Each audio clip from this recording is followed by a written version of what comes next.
회장실 안은 숨소리조차 죄가 되는 것처럼 조용했다. 마대창은 책상 위에 놓인 친자 확인 결과지를 내려다보고 있었다. 종이 위에 찍힌 숫자 99.9%. 평생 기업을 움직여온 노회한 회장의 손끝이 그 숫자 앞에서 처음으로 흔들렸다. 수십 년 동안 마음속에 묻어두었던 이름 마흔에. 세상 어딘가에서 살아만 있어 달라고 늦게라도.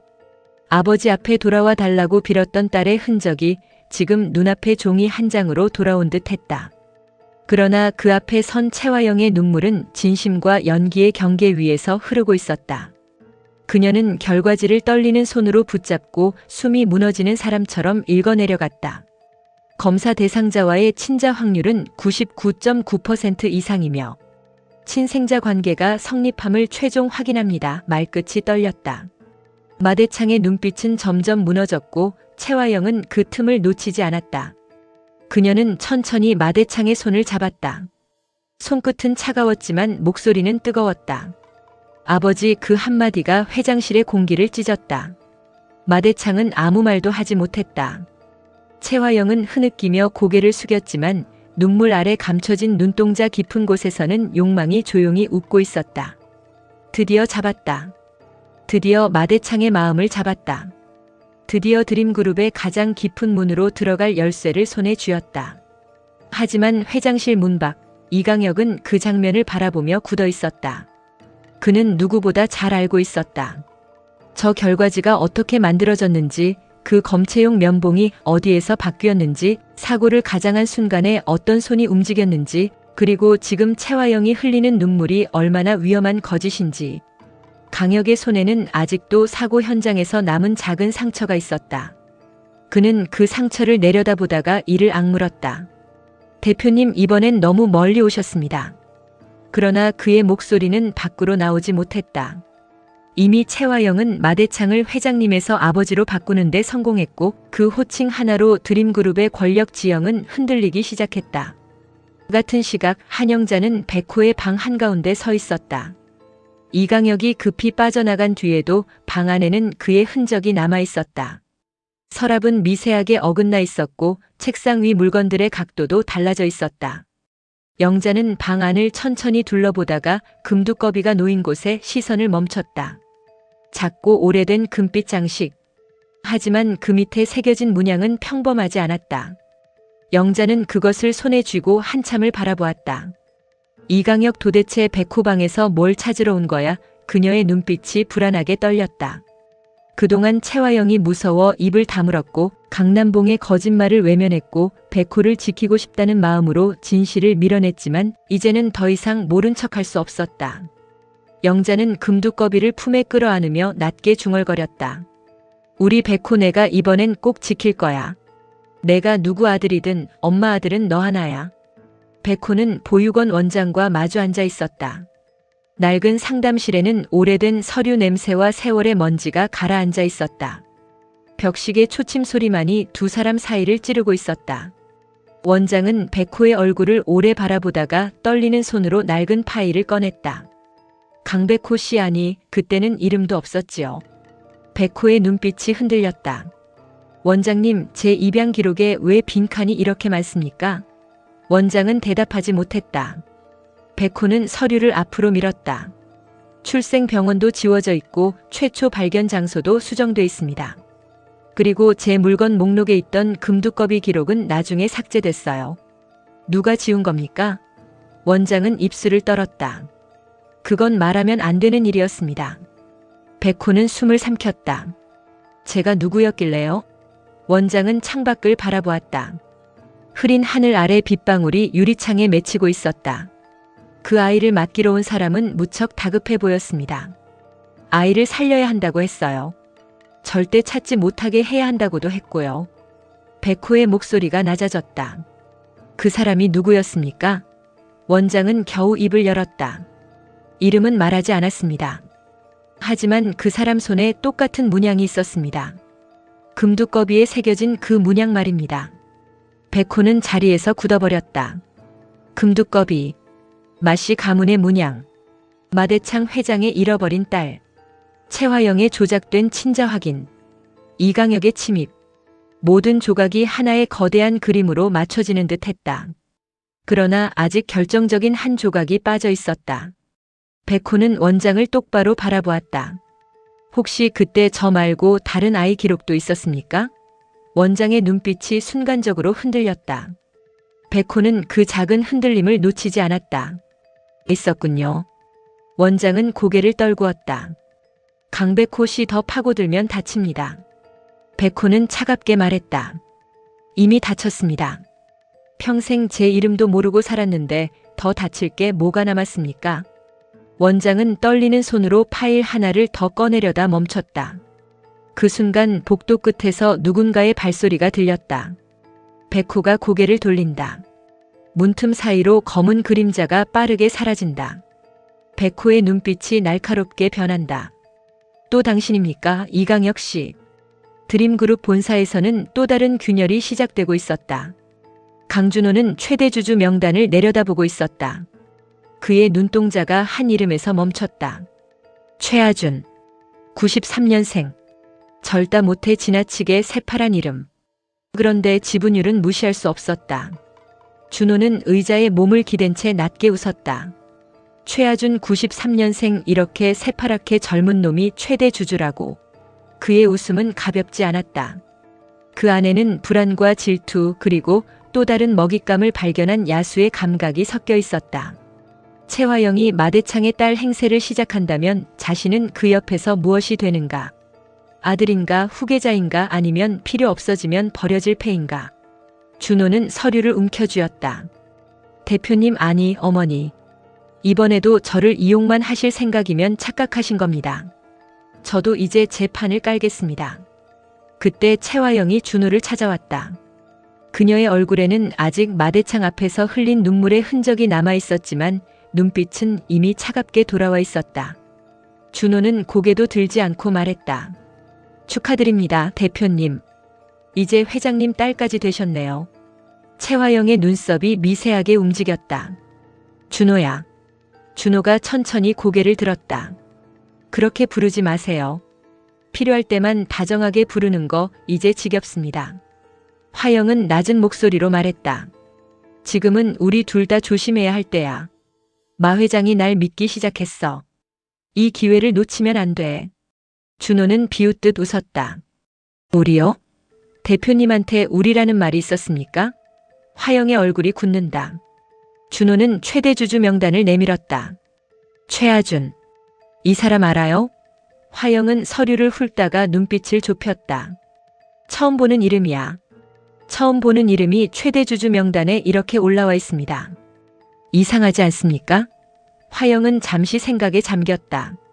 준호는 그녀의 표정을 관찰했다. 혹시 마 회장이 딸을 찾는 사이 누군가는 아예 드림그룹의 지분을 움직이고 있었던 건 아닐까요? 최화영의 눈빛이 번뜩였다. 최하준을 찾아. 준호는 낮게 말했다. 명령하지 마세요. 이번엔 제가 먼저 찾을 겁니다. 오장민은 백호에게서 보육원 이야기를 듣고 한동안 말을 잃었다. 두 사람은 비어있는 병원 옥상에 서 있었다. 바람은 차갑고 멀리 도시의 불빛은 흐릿하게 번져 있었다. 장민은 백호의 얼굴을 바라보았다. 그는 평소처럼 담담한 척하고 있었지만 눈 밑에는 잠 못 이룬 사람의 어둠이 내려앉아 있었다. 백호 씨, 장미가 조심스럽게 불렀다. 백호는 미소를 지으려 했지만 실패했다. 장미 씨, 나 이제 내가 누군지 진짜 모르겠습니다. 강남봉 씨 아들인지 한영자 씨 아들인지 아니면 누군가가 숨겨야 했던 아이인지. 장미는 그의 손을 잡았다. 그래도 백호 씨는 백호 씨예요. 백호의 눈이 젖었다. 그 말이 고마운데 무섭습니다. 내가 누구인지 밝혀지는 순간 장미 씨까지 위험해질까봐. 장미는 고개를 저었다. 나는 이미 위험 속에 있어요. 최화영이 있는 한, 이강혁이 있는 한, 우리 중 누구도 안전하지 않아요. 그러니까 혼자 숨기지 마요. 백호는 장미의 손을 더 꽉 잡았다. 그 따뜻함 하나가 무너지는 정체성 속에서 그를 겨우 붙잡고 있었다. 그러나 두 사람을 멀리서 지켜보는 시선이 있었다. 이강혁. 그는 어둠 속에서 휴대전화를 쥔 채 두 사람을 바라보고 있었다. 그의 머릿속에는 백호의 방에서 본 금두꺼비, 보육원 원장의 흔들리는 표정, 그리고 채화영의 명령이 겹쳐졌다. 금두꺼비를 없애. 강백호가 더 파고들기 전에. 하지만 강혁은 쉽게 움직이지 못했다. 왜인지 모르게 백호를 완전히 해치려는 순간마다 손이 멈췄다. 그는 너무 많은 죄를 지었고 너무 많은 사람을 망가뜨렸다. 그러나 이번 진실은 단순한 비밀이 아니라 누군가의 이름, 누군가의 뿌리, 누군가의 삶이었다. 강혁은 이를 악물었다. 내가 멈추면 대표님이 무너지고 내가 움직이면 또 누군가가 죽는다. 그의 눈빛이 처음으로 갈라졌다. 충성심과 죄책감 사이에서 이강혁이라는 남자의 정신이 서서히 무너지고 있었다. 마대창은 회장실에서 채화영이 떠난 뒤에도 한참 동안 손을 씻지 못했다. 화영이 붙잡았던 손. 아버지 그 한마디가 귓가를 떠나지 않았다. 그는 잃어버린 딸을 찾았다는 기쁨에 울고 싶었지만 마음 한구석에서는 설명할 수 없는 불안이 올라왔다. 너무 갑작스러웠다. 너무 완벽했다. 잃어버린 딸을 찾는 순간 하필 채화영이 그 자리에 놓인다는 것이. 그는 오래된 서랍을 열었다. 그 안에는 마흔애가 어릴 적 입었던 베넷 저고리 조각과 작은 사진, 그리고 금두꺼비와 같은 문양이 찍힌 낡은 봉투가 있었다. 마대창은 사진 속 어린 딸의 얼굴을 손끝으로 쓸었다. 은혜야, 정말 내가 화영이냐? 아니면 내가 또 누군가에게 속고 있는 거냐? 그의 눈빛이 흔들렸다. 회장으로서의 의심과 아버지로서의 그리움이 정면으로 부딪히고 있었다. 그 순간 비서가 들어왔다. 회장님, 알리 회장 측에서 재검사 관련 연락이 왔습니다. 마대창의 눈빛이 굳었다. 재검사? 검체 채취 과정과 보관 과정에 문제가 있을 수 있으니 독립기관에서 다시 확인하자는 요청입니다. 마대창은 조용히 눈을 감았다. 정숙희, 아니 알리 회장의 날카로운 눈빛이 떠올랐다. 그는 낮게 말했다. 준비하게. 이번엔 내가 직접 지켜보겠네. 비서는 놀란 얼굴로 고개를 들었다. 회장님, 그러면 채 대표님이 마대창이 말을 끊었다. 채 대표가 내 딸인지 확인하는 일이다. 누구 눈치 볼 일이 아니야. 채화영은 그 소식을 듣고 폭발했다. 빈 사무실 안 그녀는 이강혁에게 서류를 집어던졌다. 재검사? 누가 감히 재검사를 요구해? 강혁은 낮게 말했다. 알리 회장 쪽입니다. 화영의 눈동자가 미친 듯이 흔들렸다. 정숙해 그 여자가 끝까지 강혁이 조심스럽게 말했다. 대표님, 아직 알리 회장이 정숙희라는 확증은 없습니다. 화영은 차갑게 웃었다. 확증? 내 몸이 알아. 그 눈빛, 그 말투, 사람을 밟아놓고도 조용히 웃는 방식 정숙희야. 죽었어야 할 정숙희가 살아 돌아온 거야. 강혁은 침묵했다. 화영은 그에게 다가가 낮게 속삭였다. 강혁 씨, 이번 재검사 막아. 검체가 다시 채취되면 끝이야. 강혁은 눈을 피했다. 방법이 없습니다. 화영의 목소리가 낮아졌다. 없으면 만들어요. 늘 그랬잖아. 강혁은 고개를 들었다. 이번엔 사람을 더 다치게 만들 수도 있습니다. 화영은 차갑게 말했다. 그래서요? 내가 지금 사람 다칠까봐 여기서 멈출 여자처럼 보여요? 강혁의 눈빛이 흔들렸다. 채화영은 이미 돌아올 수 없는 곳으로 가고 있었다. 한영자는 금두꺼비를 들고 강남봉을 찾아갔다. 강남봉은 술에 취한 얼굴로 문을 열었다가 영자의 손에 든 물건을 보고 굳었다. 영자는 낮게 말했다. 당신 이거 봤지? 강남봉은 시선을 피했다. 처음 보는데. 영자는 코웃음을 쳤다. 거짓말도 좀 새 걸로 해. 당신 얼굴에 다 써 있어. 강남봉은 짜증 섞인 목소리로 말했다. 이제 와서 뭘 어쩌자는 건데? 영자의 눈빛이 차갑게 변했다. 우리 백호 친부모 찾아주자는 거야. 강남봉은 순간 버럭 소리쳤다. 그게 뭐가 중요해? 내가 키웠으면 내 아들이지. 영자의 눈에 눈물이 고였다. 맞아. 당신이 키웠고 내가 키웠어. 그래서 우리 아들이야. 그런데 백호는 자기 뿌리를 알아야 해. 남의 죄 때문에 평생 거짓 이름으로 살게 둘 수는 없어. 강남봉은 무너진 듯 의자에 주저앉았다. 그걸 알면 백호가 우리를 용서할까? 영자는 떨리는 목소리로 말했다. 용서받으려고 말하는 게 아니야. 엄마라서 말하는 거야. 그날 밤 드림그룹 지하주차장에서 또 한 번의 사고가 준비되고 있었다. 강혁은 누군가에게 전화를 걸었다. 검체 채취 당일 동선만 바꾸면 됩니다. 직접 손대지 마세요. 사고처럼 보여야 합니다. 수화기 너머에서 대답이 들려왔다. 이번에도 사고입니까? 강혁의 눈빛이 어두워졌다. 이번엔 아무도 죽으면 안 됩니다. 그러나 그 말은 자신에게 하는 변명에 가까웠다. 어둠 속에서 누군가가 그의 통화를 녹음하고 있었다. 백호였다. 그는 멀리 기둥 뒤에 숨어 강혁의 말을 듣고 있었다. 백호의 손끝이 떨렸다. 이번에도 사고 그의 눈앞에 서린의 죽음, 조작된 기록, 그리고 채화영의 웃음이 겹쳐졌다. 백호는 이를 악문다. 이번엔 내가 막습니다. 이강혁 씨. 한편 준호는 최하준의 흔적을 추적하다가 뜻밖의 사실에 닿는다. 최하준은 단순한 젊은 투자자가 아니었다. 해외 페이퍼 컴퍼니를 통해 드림그룹 지분을 조용히 모아온 인물. 그리고 그 지분 이동 시점은 정숙희가 알리 회장으로 등장하기 전후와 묘하게 겹쳐 있었다. 준호는 자료를 내려다보며 낮게 중얼거렸다. 최하준 당신 누구야? 알리 회장 쪽 사람이야? 아니면 마 회장 쪽 숨겨둔 카드야? 그때 휴대전화가 울렸다. 발신자 표시 없음.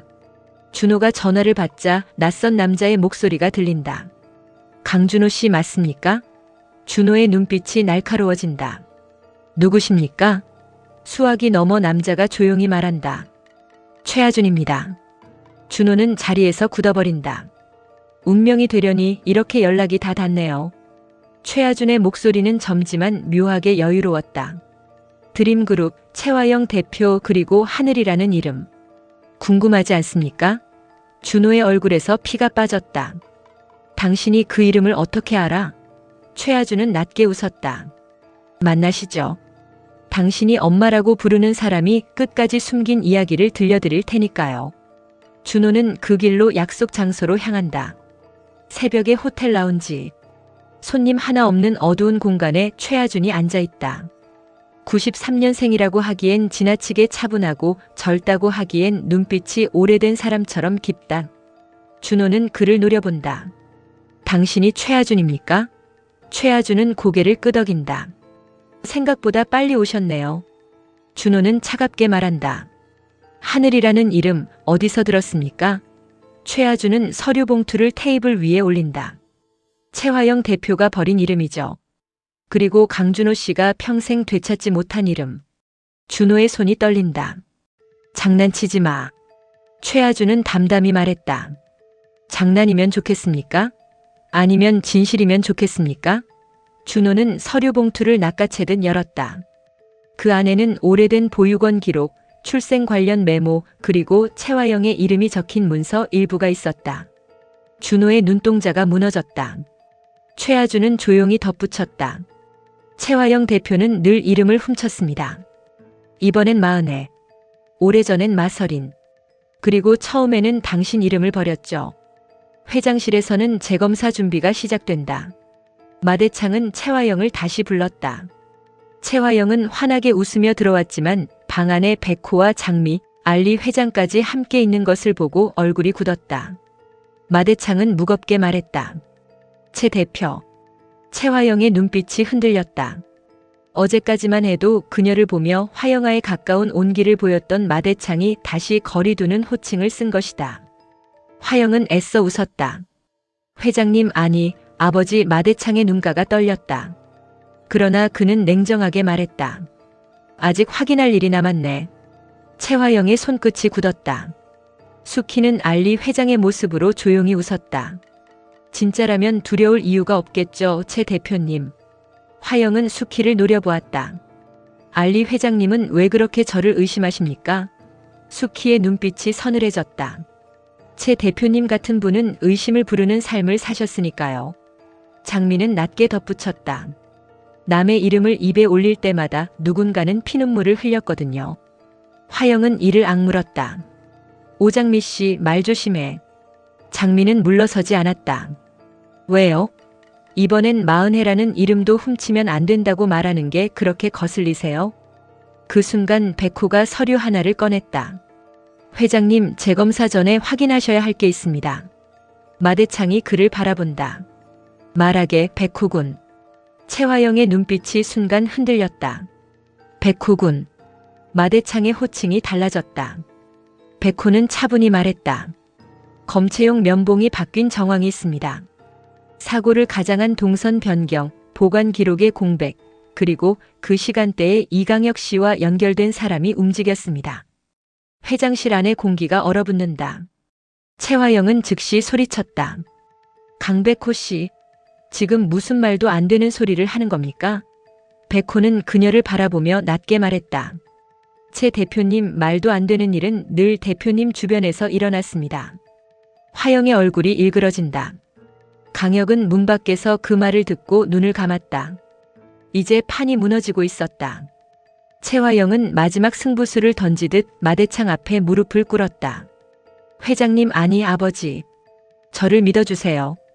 저도 하루아침에 이 사실을 받아들이기 힘들었습니다. 그런데 결과가 말해주잖아요. 제가 회장님 딸이라고. 그녀의 눈물은 완벽했다. 떨리는 어깨, 무너진 목소리, 버림받은 딸처럼 보이는 표정. 하지만 마대창은 이번엔 쉽게 무너지지 않았다.